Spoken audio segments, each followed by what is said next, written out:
Ba គោរពជំរាបសួរទៅដល់បងប្អូនទាំងអស់គ្នាដែលតែងតែគាំទ្រក្នុងការទស្សនានៅវីដេអូចែករំលែកនៅចំណេះដឹងថ្ងៃនេះមានពេលទនេដោយសារខានចេញវីដេអូបង្ហាញយូរតាក់ទងជាមួយនឹងចំណេះដឹងផ្សេងៗបាទថ្ងៃនេះមានពេលទនេគឺចង់ចែករំលែកនៅ website AI មួយដែលខ្ញុំធ្លាប់បានប្រើខ្លួនឯងហើយឃើញថាវាងាយស្រួលបាទគឺវាមានប្រយោជន៍សម្រាប់យើងដែរអញ្ចឹងក៏ចង់ចែករំលែកទៅកាន់បងប្អូនទាំងអស់គ្នាឲ្យបានដឹងទាំងអស់គ្នាផងដែរអញ្ចឹងបើសិនជាបងប្អូនណាបានដឹងហើយក៏អាចថារំលងទៅប៉ុន្តែបើសិនជាបងប្អូនណាដែលមិនទាន់ដឹងក៏អាចទស្សនាវីដេអូនេះពីដើមរហូតដល់ចប់បានគឺ AI តាក់ទងជាមួយនឹងបំលែងអត្ថបទជាអក្សរឲ្យទៅជាសំឡេងបាទហើយសំឡេងហ្នឹងគឺមានតាមភេទប្រុសភេទស្រីអញ្ចឹងទៅសម្រាប់បងប្អូនចង់បានអ្វីដែលបងប្អូនចង់បានគឺអាចកំណត់បានអញ្ចឹងដើម្បីកុំឲ្យខាតពេលបងប្អូនទៅតាមដានទេសនាការបង្ហាញរបស់ខ្ញុំនៅលើ screen computer ទាំងអស់គ្នាដូចទៅបាទអញ្ចឹងជាដំបូងយើងចូលទៅក្នុង Google Chrome មកហើយយើង search រកពាក្យថា Narrate ណាបងប្អូនអញ្ចឹងបងប្អូនអាចវាយតាមដែលខ្ញុំបង្ហាញនឹងបាន Narrate ណាបងប្អូនហើយបន្ទាប់មកក៏យើងចុចsearch វាទៅបាទអញ្ចឹងមកដល់ចំណុចនេះបងប្អូនអាចទាញវាមកខាងក្រោមបន្តិចឬយកពាក្យមួយបាទអញ្ចឹងខ្ញុំបង្ហាញខាងក្រោមបាទនេះពាក្យខាងក្រោមនេះគឺពាក្យថាtext to speech voice បាទអញ្ចឹងនេះជាកន្លែង link របស់វាហើយបងប្អូនអាចចុចយកពាក្យនេះតែម្ដង text to speech voice នេះបងប្អូនចំណាំទៅបាទអញ្ចឹងបងប្អូនចុចចូលកន្លែងនេះទៅវានឹងបន្តចូលទៅក្នុង website នេះ AI នេះតែម្ដងបាទនេះគឺជាផ្ទាំង AI របស់ Narrate បាទអញ្ចឹងបងប្អូនចុចលើពាក្យ voice នេះកន្លែងម៉ៅដែលខ្ញុំចង្អុលនេះចុចលើពាក្យ voice មួយមកបន្ទាប់មកបងប្អូនចុចលើយកពាក្យថា convert text to speech បាទ convert text to speech ហ្នឹងវានឹងចេញមកកន្លែងនេះតែម្ដងបាទបងប្អូនរងចាំបន្តិចអូខេអញ្ចឹងបន្តមកដល់កន្លែងនេះបងប្អូនឃើញ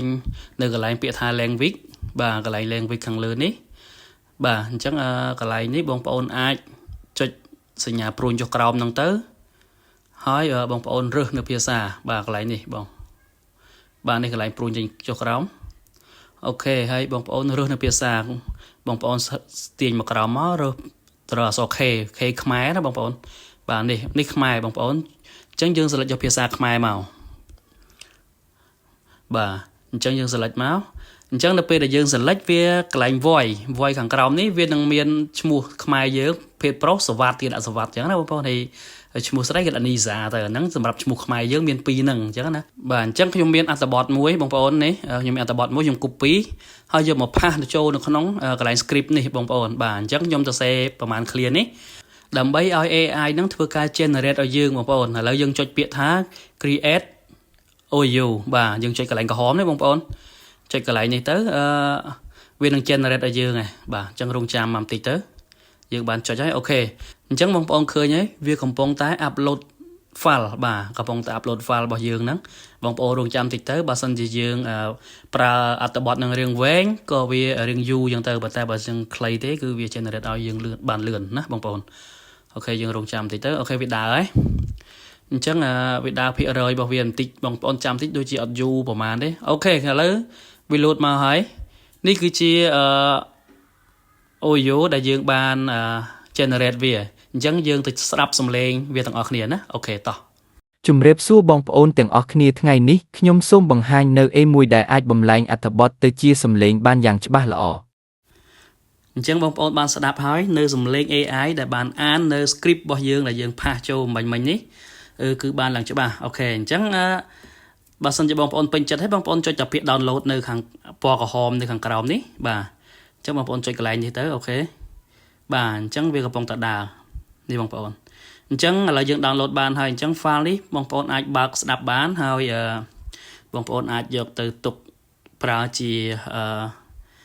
ការចាំបាច់របស់បងប្អូនរៀងៗខ្លួនណាបងប្អូនអញ្ចឹងថ្ងៃនេះខ្ញុំមកបង្ហាញតែប៉ុណ្្នឹងទេតាក់ទងជាមួយនឹង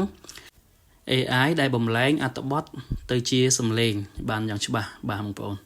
អញ្ចឹងថ្ងៃនេះខ្ញុំមានតែប៉ុណ្្នឹងសម្រាប់បង្ហាញបងប្អូនទាំងអស់គ្នាហើយបើសិនជាមានការលើសលួសខ្វះខាតត្រង់ប្រការណាមួយសូមមេត្តាខន្តីអភ័យទោស ដល់រូបខ្ញុំបាទផងខ្ញុំបាទគ្រាន់តែចែករំលែកនៅអ្វីដែលខ្ញុំដឹងបន្តិចបន្តួចសម្រាប់ឲ្យបងប្អូនទាំងអស់គ្នាបានស្វែងយល់បន្ថែមផងដែរបាទអញ្ចឹងសូមអរគុណសូមជម្រាបលាជួបគ្នានៅវីដេអូក្រោយបាយបាយ